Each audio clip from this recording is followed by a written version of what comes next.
From a bird in the hand to raining cats and dogs, here are the surprising origins of 30 common phrases inspired by animals.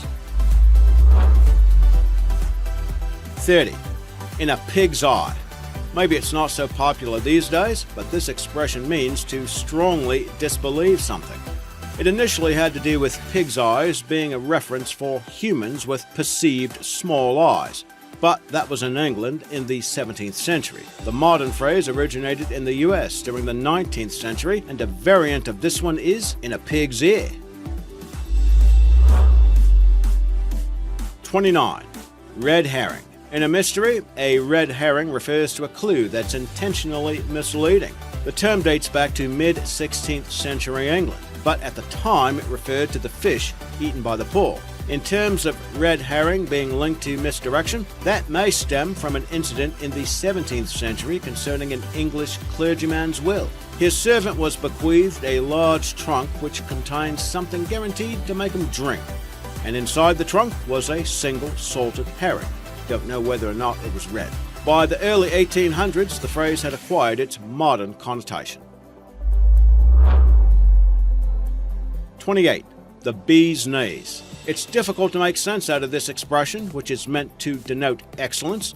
A bee's knee was used as a synonym for smallness in the 18th century, but it wasn't until the 1920s when the bee's knees, along with other nonsensical sayings like the cat's pajamas, were in vogue as a term for excellence. 27. Dog's breakfast. This saying is likely more familiar if you live in the UK. It means to make an utter mess of things. It's a fairly new one, first appearing in a dictionary of slang in 1937. 26. Dog's dinner. Now, this phrase sounds similar to the preceding and was actually coined a few years earlier in Miami in 1933. However, it does have a totally different meaning. If you were called the dog's dinner, it meant that you were a well-dressed human and looking sharp. 25. Happy as a clam. While the mollusks aren't necessarily known to be the most cheerful of creatures, the saying is a reference to the clam's perceived smile when the shell is open. The phrase dates to the early 19th century in the US, and the version then went happy as a clam at high water, and that referred to a period where the bivalves are free from predators, which would make them happy clams indeed. 24. As the crow flies. Alluding to the birds flying in a straight line from point A to point B, the expression seems to have surfaced in the late 18th century in the UK.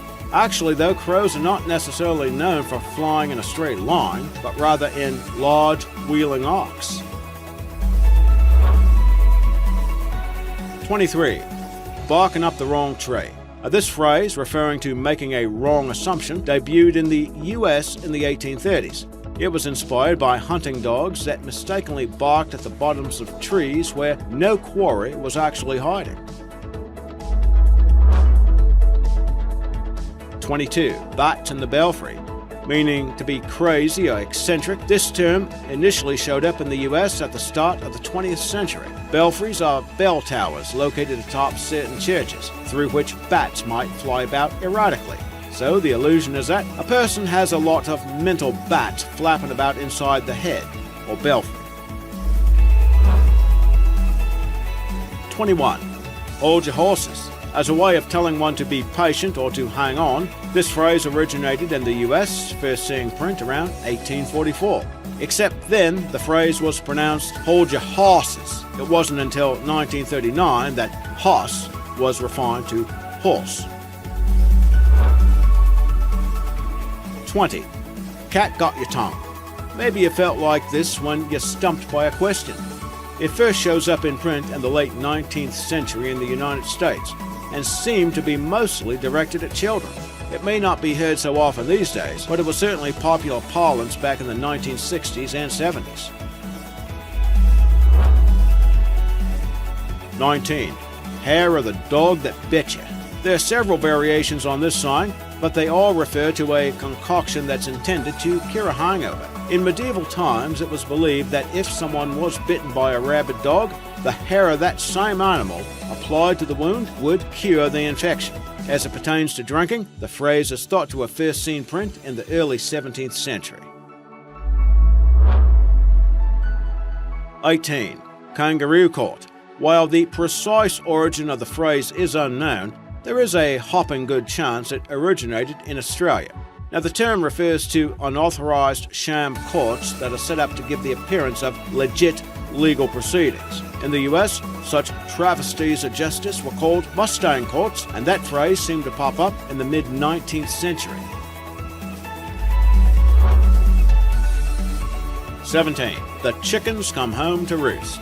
The idea of bad deeds coming back to haunt the perpetrator has a long history in the English language.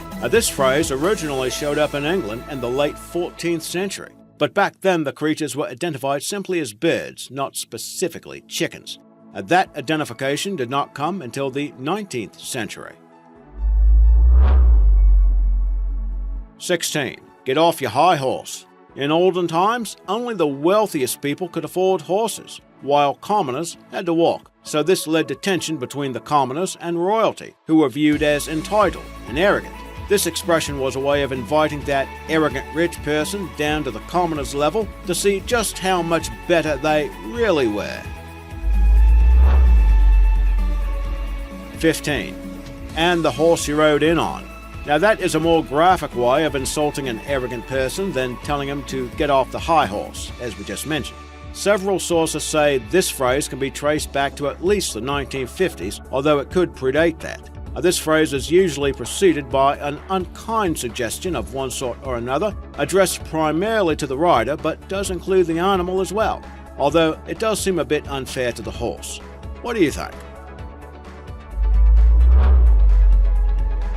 14. Dog eat dog.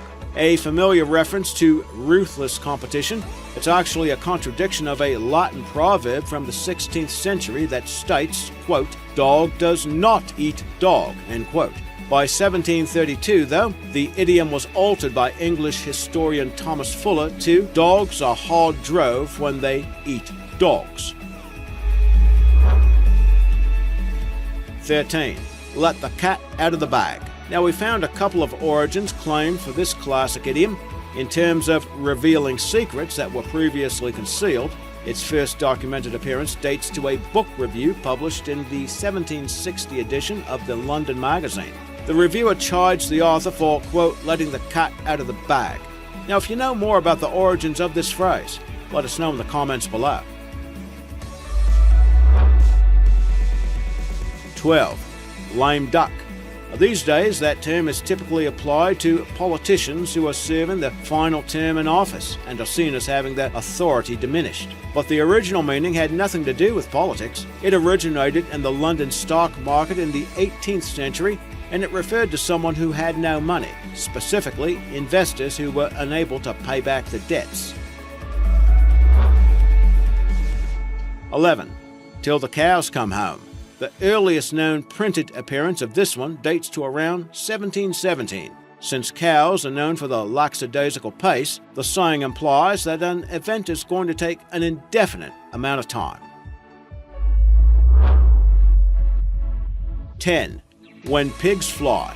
This well-known saying references an event or circumstance that seems impossible to occur. It's traced to a list of proverbs published in the 17th century, and the original statement was, when pigs fly in the air with the tails forward. 9. Tooth and nail.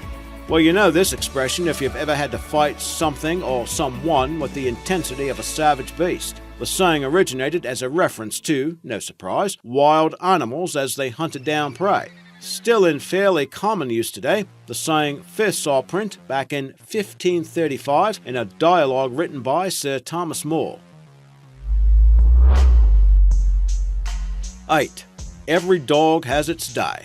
Now, this one really applies more to humans than to canines, meaning that at some point, even the losers get lucky sometime. Its first popular usage dates to 1550 in a letter written by Queen Victoria I. However, she is not credited with coining the phrase, since the proverb was in common use by then. Did you know this line is also quoted by Shakespeare in Hamlet? 7. Wild goose chase. Now here's another idiom courtesy of one William Shakespeare. The phrase was introduced in Romeo and Juliet around 1593. In the Bard's day, though, the expression actually referred to horse racing. Horses would follow a lead horse, which mimicked a flock of wild geese flying in formation. Today, a wild goose chase, of course, pertains to a pointless or fruitless quest. 6. Crocodile tears. Denoting an insincere display of sorrow, this expression was rooted in the myth that crocs actually wept while devouring the prey. Some sources claim the misconception dates to the 13th century. The myth first appeared in print around 1400. It wasn't until the 16th century that the expression was used in its modern context. Now actually, crocodiles do have glands that produce tears to lubricate their eyes, but it is fairly certain they are not shedding any tears about chowing down the prey. 5. Raining cats and dogs. It's one of the best-known idioms in the English language. Unfortunately, there is not much information just on who coined that phrase or why. There are several disputed and debunked theories as to its origin.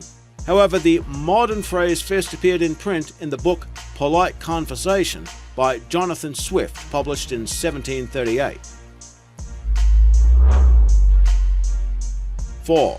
The early bird catches the worm. Both the meaning and the origin of this saying are easy to ferret out. The idea of attaining success through effort and preparation was a proverb in late 17th century England, first recorded by author John Ray as "the early bird catcheth the worm." This one has certainly stood the test of time. 3.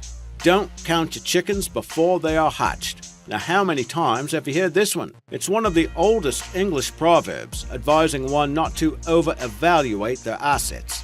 It appeared in print in a pamphlet by poet Thomas Howe in 1570. 2. You can lead a horse to water, but you can't make it drink.